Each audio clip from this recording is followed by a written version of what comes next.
ពេលលាហើយបងប្អូនទៅហើយបើម៉ូតូទៅហើយកាត់តាមស្រីនឹងតែម្ដងគឺស្រងាត់បងប្អូនអើយពូខ្ចីឃើញសិតធ្វើដំណើរទៅបងប្អូនទៅកន្លែងព្រែកជី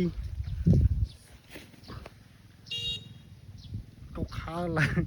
ក្រសាច់តែម្ដង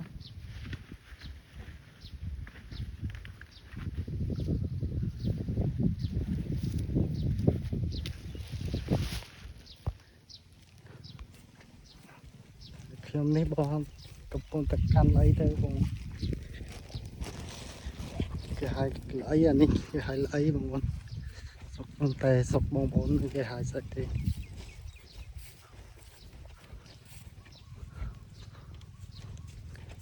ទៅហើយអត់បានថតខ្លួនឯងទេបងប្អូនព្រោះអីជប់កាន់កាមេរ៉ា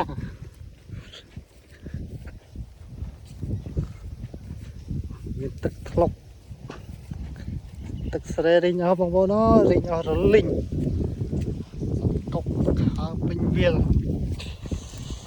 ខ្យល់បក់មករំភើយ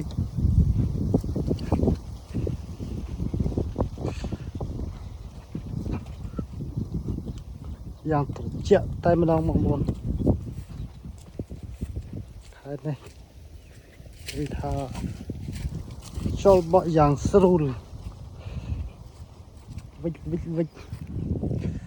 មើលតែស្មៅទៅបងប្អូនគឺថាខ្ចីតែម្ដង